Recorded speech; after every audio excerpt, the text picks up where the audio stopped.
अस्सलाम वालेकुम व्यूअर्स, मैं हूं नावल आपा एक मरतबा फिर आपकी खिदमत में हाज़िर हूं। आज हम जिस नावल पर बात करेंगे वो है वो यकी का एक नया सफ़र। फ़रत इश्तियाक साहिबा ने लिखा है। ये इसलिए भी मेरे दिल के करीब है क्योंकि मैंने अपना नावल रीडिंग कैरियर में सबसे पहले यही पढ़ा और बहुत खूबसूरती से ये तहरीर किया गया है। वैसे तो उन्होंने बहुत सारे नावल्स लिखे हैं, जो बचे हैं संग समेट लो, हमसफ़र, तुम हंसती अच्छी लगती हो, और इसके अलावा कब हाथ में तेरा हाथ नहीं, बिन रोए आंसू। यहाँ तक कि बिन रोए आंसू पर तो मूवी भी बन चुकी है जो कि फ़िल्म इंडस्ट्री की ज़ीनत बनी। और इसके अलावा ये सिर्फ़ एक राइटर नहीं है फ़रत इश्तियाक साहिबा, बल्कि ये राइटर के साथ साथ जो है ये स्क्रिप्ट राइटर भी हैं। यानी कि इन्होंने सिर्फ़ यही नहीं बल्कि उडारी लिखा, और भी अब ये दिल मेरा उन्होंने उनका ऑन एयर गया, तो और भी कई ड्रामास इन्होंने लिखे। और ये ड्रामों में उन्होंने माशरे के तल्ख़ हक़ाइक़ को बयान किया और बहुत वाज़ेह बयान किया। यानी आप ये देखिए, जो यकी का सफ़र है उसने इसलिए भी लोगों की तवज्जो इस इशू की तरफ दिलाई, जिस तरह के जो हमारे यहाँ पाकिस्तान में जो इस तरह से हैं, इनजस्टिस है, डोमेस्टिक वायलेंस है, फ्यूडलिज़म है, उसको बहुत प्रोमिनेंट किया।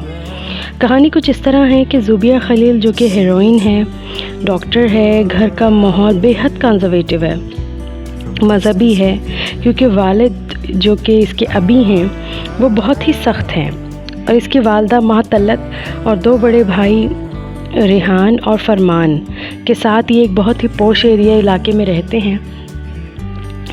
और इसके वालिद का गाड़ियों का शोरूम है, इसके अलावा कुछ शॉप्स भी हैं तारिक रोड पर समथिंग।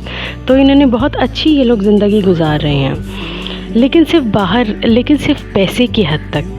बाकी इनकी जो अपनी ज़िंदगी है वो अभी के मिजाज की वजह से बेइंतहा तंग है। यानी कि आप ये देखिए, जो मामूली बातों पर ज़मीन आसमान एक कर दे जो बंदा, बीवी पर चीखे चिल्लाए। फिर ऐसा हुआ कि हीरोइन की मदर की ज़िंदगी बहुत कम थी, ऐसी बीमार हुई, और शौहर की जो मारने की, चीखने चिल्लाने की आदत थी, उससे बड़े बेटे रेहान की शादी के फ़ौरन बाद ही चल बसी। कुछ वक्त अभी का निदामत में गुज़रा, उन्हें अफसोस हुआ कि वो बेगम का सही इलाज न करवा सके, उनको अटेंशन न दे सके जो जिनकी उन्हें ज़रूरत थी, लेकिन फिर इग्नोर कर दिया। हीरोइन को ऐसा मालूम होता था कभी कभार कि जैसे वो एक कैद खाने में ज़िंदगी गुजार रही है, यानी इतनी घुटन के कुछ हद नहीं। फिर फरमान जो कि रेहान से छोटा भाई है हीरोइन का, उसकी शादी होती है, और उसकी बेगम यानी कि हीरोइन की भाभी नजमा बेगम इनकी ज़िंदगी में आती हैं, जो कि बहुत ही आज़ाद ख़याल हैं। यानी कि आप इनके घर का अंदाज़ा इस बात से लगा सकते हैं कि जिसको ना टीवी का पता हो, जिस लड़की को ना उसे फिल्म्स का पता हो, ना उसे मीडिया का पता हो, तो फिर ऐसी सिचुएशन में जब एक ऐसी भाभी इनके घर आती है कि जो अपने जहेज़ में टीवी भी लाती हैं, फिर टीवी चलता है, फिर उससे क्या होता है कि इनके घर के मामलात में कुछ आज़ादी होती है। इन तमाम कैदोबंद की सहूबतों को बर्दाश्त करते हुए हीरोइन यानी कि ज़ुबिया खलील बेराह रवी का शिकार हो जाती है। यानी एक रमीज़ नामी लड़के से रवाबित बढ़ाती है, जो कि आगे चलकर उसकी ज़िंदगी पर बुरे तरीके से नज़रअंदाज होता है कि ये सब इसके ख़िलाफ़, यानी कि आप ये अंदाज़ा लगाइए कि सब घर वाले उसके ख़िलाफ़ हो जाते हैं, और वहाँ हीरो ही इसकी इज़्ज़त बचाता है।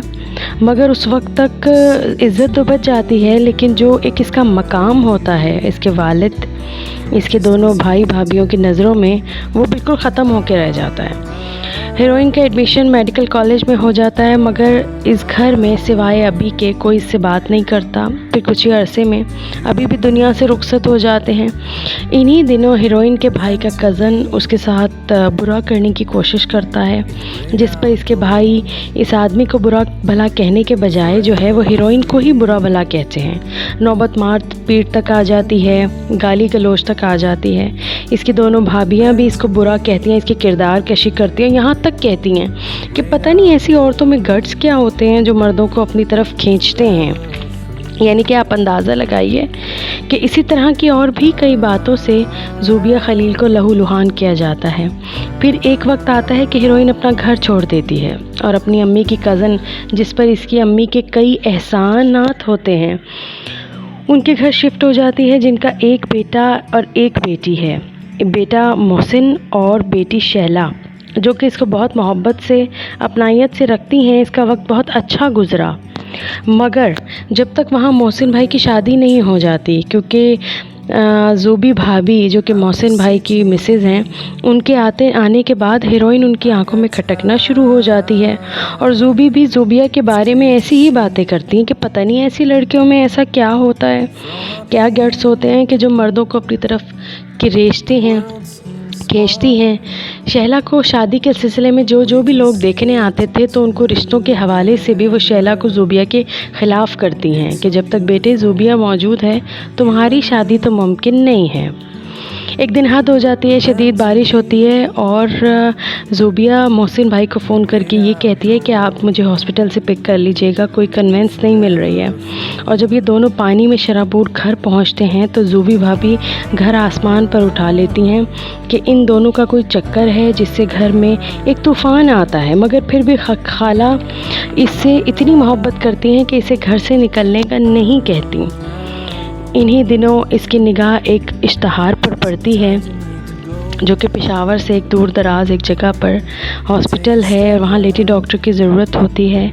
उसको ये जॉब ही अपने लिए बेहतरीन नज़र आती है, जिससे इसका माजी भी इसका पीछा ना करे और यहाँ से इसको इस घर से भी कहीं ये दूर चली जाए, ऐसे हालात में कि जब सब घर वाले इसके पीछे होते हैं। इंशाल्लाह मिलते हैं इसके सेकंड पार्ट के साथ। अल्लाह हाफ़िज़।